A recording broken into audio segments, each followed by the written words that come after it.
لا، هنا لازم نستنى شوية ونشوف باقي كلام الرسول صلى الله عليه وسلم بيقول ايه. سباب المسلم فسوق وقتاله كفر، ومن لعن مؤمنا فهو كقتله، ومن قذف مؤمنا بكفر فهو كقتله، ومن دعا رجلا بالكفر أو قال يا عدو الله وليس كذلك إلا حار عليه. وده معناه ان المسلم هينطبق عليه نفس الحكم اللي فات حتى لو ما قتلش بشكل فعلي. كفاية انه يكفر مسلم بيقول لا اله الا الله او يدخل معاه في قتال عسكري ويصمم على عدم الصلح. ولو اسقطنا المعنى ده على واقعنا الحالي يبقى لازم نوجه نصيحة لكل الطوائف الاسلامية اللي سابت اعداء الاسلام ووقفت لبعض سب ولعن واحيانا تكفير في الخطب والميديا وغيره. وعلماء كل طائفة بتشرح الحديث ده، لكن معظمهم بيفسروا بشكل قومي او طائفي، يعني بينصحوا اهل بلادهم بس انهم ما يكفروش بعض، وفي نفس الوقت تلاقيهم بيلعنوا ويسبوا احيانا يكفروا طوائف اسلاميه تانية او مسلمين في بلاد تانية. ده غير بعض قادة طوائف الشيعة اللي بيشجعوا اتباعهم على سب وقذف اعلام الامه وقادتها من الصحابه رضي الله عنهم. وكل دول ما خدوش بالهم ان الشيطان بيسحبهم هم شخصيا عشان يسيبهم واقفين على جرف جهنم، لانهم بيحطوا اساس للصراع المسلح بين المسلمين اللي دايما بدايته بتبقى سب وكره وغضب وتتغير النفوس والقلوب. وده وصف الرسول بوصف محدد: الفسوق. والفسوق معناه بداية الانفصال أو ابتعاد الشخص عن جوهر الإسلام، زي البلحة لما بتستوي وتنفصل عن قشرتها. وبذرة الكره اللي بيزرعها مسلم مضلل أو مضلل بيستلمها أعدائنا ويرعوها ويكبروها علشان تنتهي صراع وتكفير وقتل. تعالوا نقرأ كمان كلام الرسول يمكن ناخد بالنا ونعمل حسابنا. إذا المسلمان حمل أحدهما على أخيه السلاح فهما على جرف جهنم، فإذا قتل أحدهما صاحبه دخلا جميعا. إذا التقى المسلمان بسيفيهما فالقاتل والمقتول في النار. قيل يا رسول الله هذا القاتل فما بال المقتول؟ قال لأنه كان حريصا على قتل صاحبه.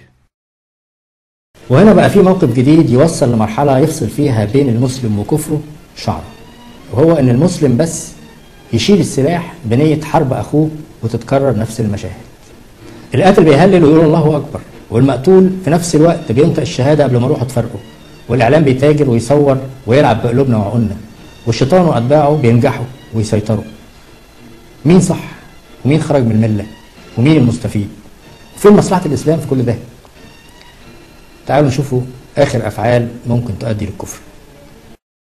من خرج من الطاعة وفارق الجماعة فمات مات ميتة جاهلية، ومن قاتل تحت راية عمية يغضب لعصبية أو يدعو لعصبية أو ينصر عصبية فقتل فقتلة جاهلية، ومن خرج على أمتي بسيفه يضرب برها وفاجرها ولا يتحاشى من مؤمنها ولا يفي لذي عهد عهده فليس مني ولست منه.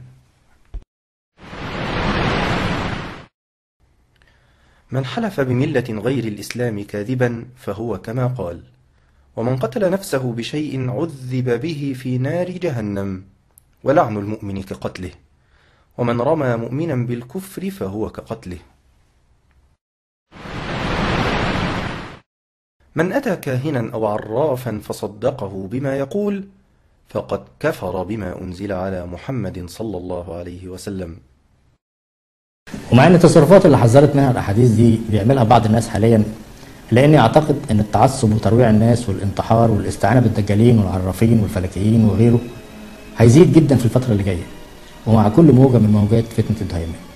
وكده تبقى جمله يمسي كافرا تحذير من الرسول ان مش بس في افعال هتؤدي للكفر بشكل مباشر، انما في كمان مقدمات لازم المسلم يبتعد عنها قبل ما توصل بيه لنفس النتيجه. والمقدمات دي تبدا بمشاعر كره وتعصب وتتحول للسب والشتايم باللسان كمرحله اولى. والمرحله الثانيه تنتقل لحمل السلاح والاستعداد للقتال، وتنتهي المقدمات بالقتل فعلا. وممكن الكره يوصل للكفر مباشره من غير المراحل اللي فاتت. لو مسلم اتهم الثاني بالكفر يبقى كانه قتله بالظبط. والكفر كمان يتحقق بالانتحار زي اللي بدأت بيه ثورة تونس أو بداية الثورات كلها، ومع ذلك الإعلام صور انتحار البوعزيزي على إنه إلهام وإشارة إلهية. تعالوا نرجع تاني للحديث وناخد المقطع اللي بعد كده ونتعرف على آخر حدث هيحصل في نهاية فتنة الدهيماء. بيقول الرسول: يصير الناس إلى فسطاطين. وده هيحصل في نهاية فتنة الدهيماء لما يظهر المهدي ويكون نموذج صغير للدولة الإسلامية. ووقتها هيبان الفرق الكبير والاختلاف بين النظام العالمي الجديد بكل أركانه الشيطانية الواضحة وبين أركان ونظم حكم الدولة الإسلامية. وساعتها هتفتح عيون المسلمين اللي كانوا مخدوعين وهيتجمعوا في فسطاط الدولة الإسلامية. وهنا لازم نحيي الرسول القائد والزعيم الحقيقي وننحني له على البلاغة والدقة في اختياره للفظ نفاق، لأن اللفظ ده بالذات في الحقيقة فتنة الدهيماء بالكامل ما كانش ممكن تنجح أو تخدع المسلمين بدون وجود منافقين. المنافقين رأس الحربة وأهم سلاح استخدمه أعداء المسلمين. منافق العصر الحديث في رأيي هو الشخص المسلم اللي بيسعى بقوة لنجاح مشروع النظام العالمي الجديد الصهيوني الأمريكي، وبيتصدى بقوة لفكرة رجوع الدولة الإسلامية مرة تانية مقابل مال أو سلطة أو هوى، وهو واعي ومدرك. في نهاية وقت الدهيماء وقبل الملحمة الكبرى هيكون الفرز تم، واختار كل واحد طريقه، وهيوصل الصراع في المشروعين لقمته، ومش هيبقى فيه مسلم بطاقة، لأن الأحداث اللي جاية هتضغط على الكل وهتجبر كل واحد على الانضمام لفريق من الفريقين برغبته وملء إرادته، إما مؤمنين أو أتباع لأصحاب المشروع الجديد. كده نبقى خلصنا اللي ورد في الحديث عن فتنة الدهيماء، وملخص صفاتها اللي ذكرها الحديث موجود على الشاشة قدامكم. والدهيماء اتكلم عنها الرسول لوحدها في مجموعة أحاديث تانية وأضاف ليها صفات مختلفة وسماها بالفتنة الرابعة. واحنا كنا اتكلمنا قبل كده على حديث منهم وأنا كنت علقت عليه وقلت إني أعتقد إن بداية الفتنة دي 2003 مع حرب العراق، لكن بعد الدراسة والبحث لقيت إن التاريخ ده غلط، والصحيح إنها بدأت مع بداية الثورات العربية نهاية 2010 والله أعلم. على الشاشة 11 صفة من أحاديث مختلفة بيوصفوا الدهيماء، وممكن نقدر نضيفهم على الصفات اللي وردت في الحديث بتاع النهاردة، ويبقى عندنا 16 صفة لفتنة الدهيماء.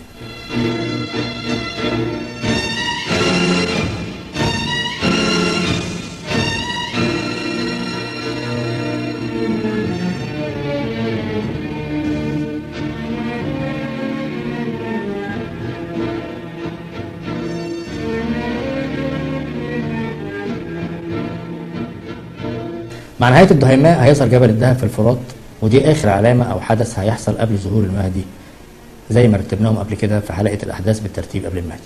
والحديث اللي اتكلمنا فيه النهارده برغم إنه مجموعة سطور إلا إننا نقدر نعتبره إضافة لمعجزات الرسول صلى الله عليه وسلم، لأنه شرح بالتفصيل وبدقة نوع وأسلوب فتنة كل مرحلة زمنية في القرن العشرين أو قرن الشيطان أو زمن العلو الكبير لليهود، اللي بدأ بالربا وإلغاء العملات الذهب واستبداله بالورق.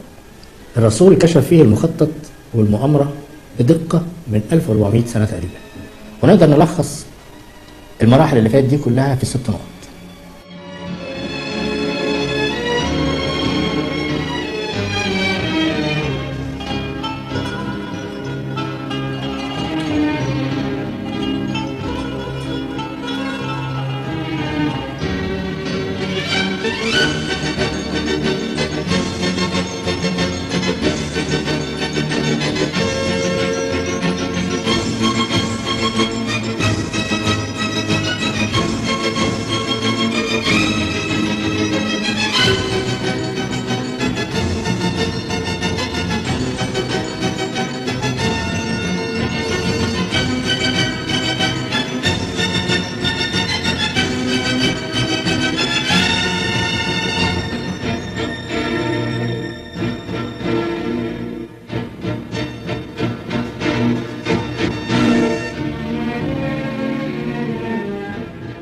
كده احنا خلصنا كل مقاطع الحديث ووضحنا الفتنة الأولى وبعدين ال3 فتن المرتبطين ببعض وفي قرن زمني واحد متصل، وبنهايتهم هيوصلوا للفتنة الخامسة وهي ظهور الدجال العلني.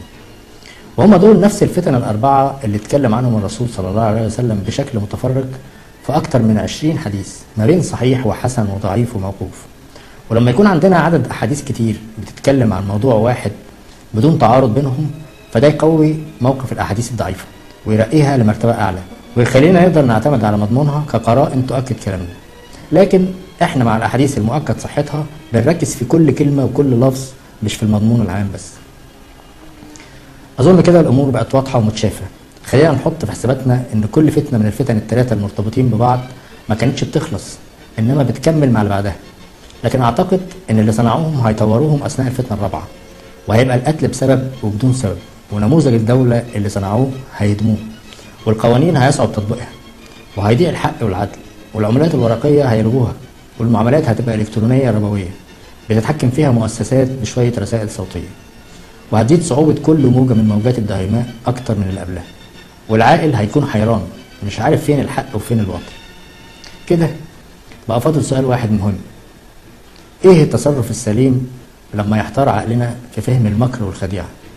وإزاي ما نسيبش عواطفنا توجهنا لقرار يخدم أعدائنا أثناء الوقت اللي فاضل في فتنة الدهيماء؟ والإجابة على السؤال ما ينفعش فيها اجتهاد، لأن قائدنا العظيم برغم إنه مش معانا إلا إنه ما سابناش وجاوب باستفاضة على السؤال في مجموعة أحاديث.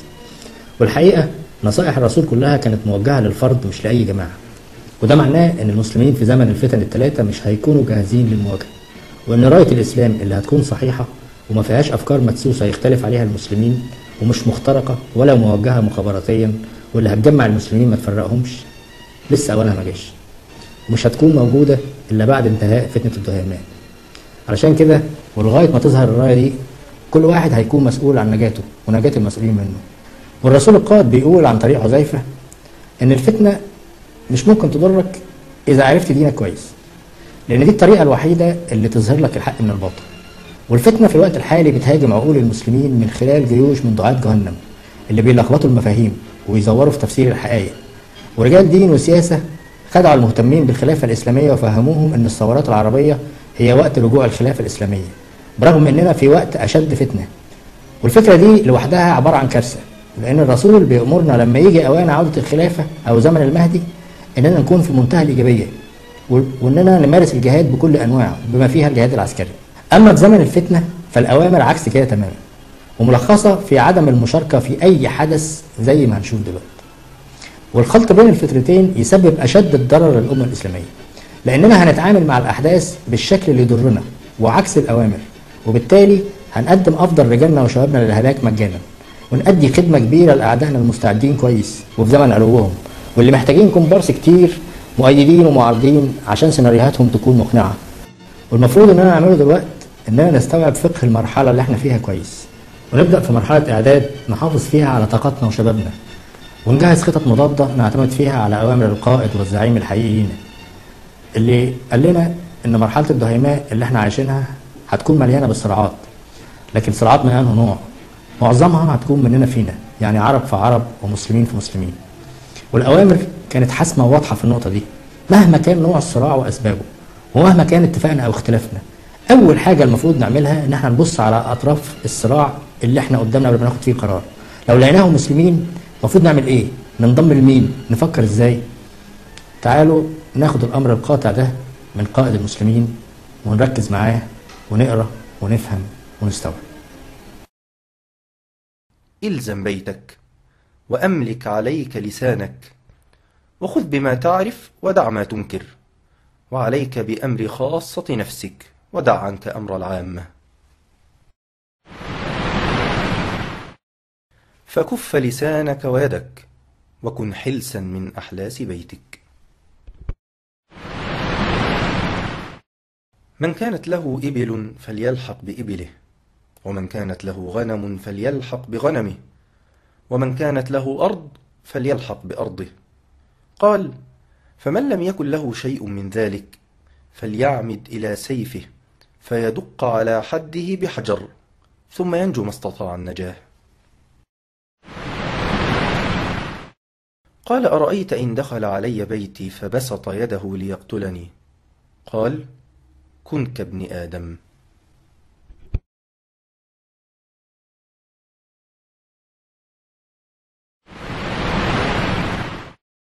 فكسروا قسيكم وقطعوا أوتاركم واضربوا سيوفكم بالحجارة، فإن دخل على أحد منكم فليكن كخير ابن آدم. اقعد في بيتك وأغلق عليك بابك. قال: فإن لم أترك أفآخذ سلاحي؟ قال: إذن تشاركهم فيما هم فيه.